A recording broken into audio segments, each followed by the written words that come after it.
Good day, everybody. Welcome back to the Dirty Pat Walsh channel here on YouTube with me, your host, Dirty Pat Walsh. I was going to do this as a live stream, but then I realized I didn't advertise it as I had intended to, so I'm just doing it as a video. I did the last couple chapters of this as a live stream, but no, I don't think really anybody showed up to either of them, or I don't know. I didn't really continue them long, but I'll just do this one as a video. Anyway, it's chapter 11 of the Gospel of John. Where do we leave off? Chapter 10. They were trying to arrest Jesus for healing and claiming to be the Son of God.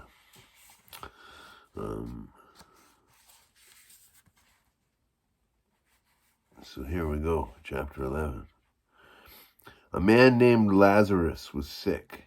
He lived in Bethany with his sisters, Mary and Martha. This is the Mary who later poured the expensive perfume on the Lord's feet and wiped them with her hair. Her brother Lazarus was sick. So the two sisters sent a message to Jesus telling him, "Lord, your dear friend is very sick." But when Jesus heard about it, he said, "Lazarus' sickness will not end in death. No, it happened for the glory of God, so that the Son of God will receive glory from this." So although Jesus loved Martha, Mary, and Lazarus, he stayed where he was for the next 2 days. Finally, he said to his disciples, "Let's go back to Judea." But his disciples objected. "Rabbi," they said, "only a few days ago, the people in Judea were trying to stone you. Are you going there again?" Jesus replied, "There are 12 hours of daylight every day. During the day, people can walk safely. They can see because they have the light of this world. But at night there is danger of stumbling because they have no light." Then he said, "Our friend Lazarus has fallen asleep, but now I will go and wake him up." The disciples said, "Lord, if he is sleeping, he will soon get better." They thought Jesus meant Lazarus was simply sleeping, but Jesus meant Lazarus had died. So he told them plainly, "Lazarus is dead. And for your sakes, I'm glad I wasn't there, for now you will really believe. Come, let's go see him." Thomas, nicknamed the Twin, said to his fellow disciples, "Let's go too and die with Jesus." When Jesus arrived at Bethany, he was told that Lazarus had already been in his grave for 4 days. Bethany was only a few miles down the road from Jerusalem, and many of the people had come to console Martha and Mary in their loss. When Martha got word that Jesus was coming, she went to meet him, but Mary stayed in the house. Martha said to Jesus, "Lord, if only you had been here, my brother would not have died.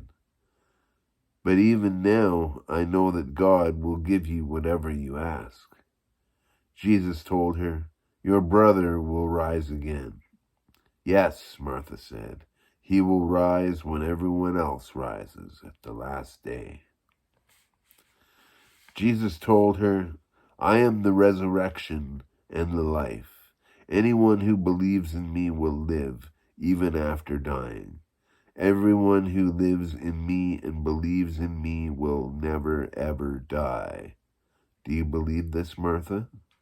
Yes, Lord, she told him. I have always believed you are the Messiah, the Son of God, the one who has come into the world from God. Then she returned to Mary. She called Mary aside from the mourners and told her, the teacher is here and wants to see you. So immediately Mary went to him. Jesus had stayed outside the village at the place where Martha met him. When the people who were at the house consoling Mary saw her leave so hastily, they assumed she was going to Lazarus' grave to weep. So they followed her there.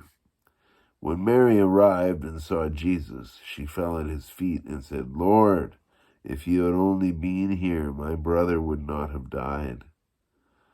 When Jesus saw her weeping and saw the other people wailing with her, a deep anger welled up within him, and he was deeply troubled. Where have you put him? He asked them. They told him, Lord, come and see. And Jesus wept.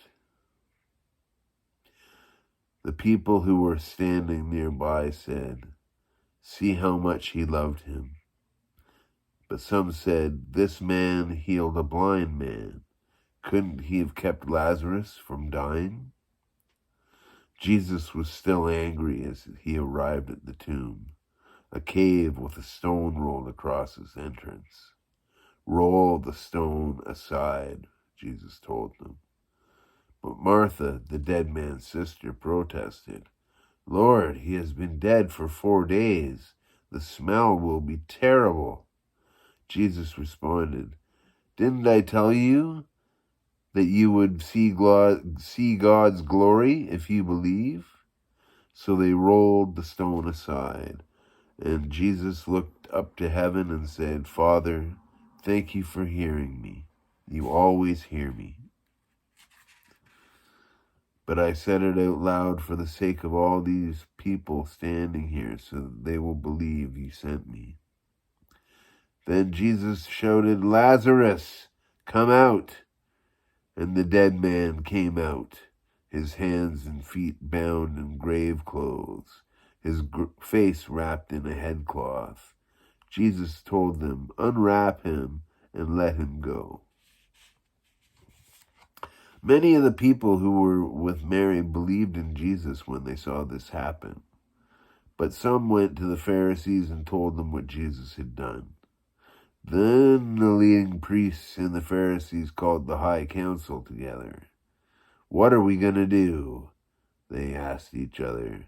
This man certainly performs many miraculous signs. If we allow him to go on like this, soon everyone will believe in him. Then the Roman army will come and destroy both our temple and our nation. Caiaphas, who was high priest at that time, said, you don't know what you're talking about. You don't realize it's better for you that one man should die for the people than the whole nation to be destroyed. He did not say this on his own.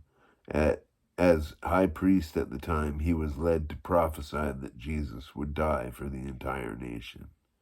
And not only for that nation, but to bring together and unite all the children of God scattered around the world. From that time on, the Jewish leaders began to plot Jesus' death. As a result, Jesus stopped his public ministry among the people and left Jerusalem. He went to a place near the wilderness, to the village of Ephraim, and he stayed there with his disciples. It was now almost time for the Jewish Passover celebration, and many people from all over the country arrived in Jerusalem several days early so they could go through the purification ceremony before Passover began.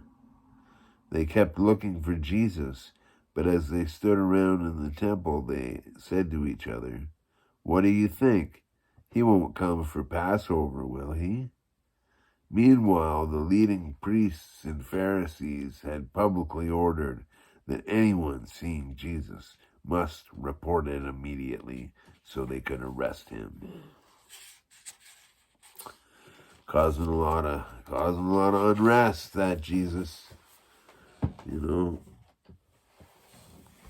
Very cool. But all right, everybody, thanks for listening to another chapter of the Gospel of John.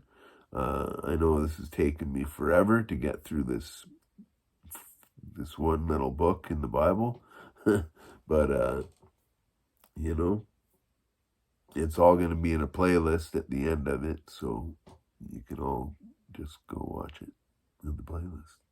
It'll all be cohesive. But yeah, anyhow, God bless you all. I hope you all have a wonderful, wonderful day.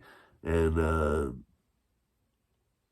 yeah, be well, stay free. God bless. And grace and peace, everybody. Grace and peace.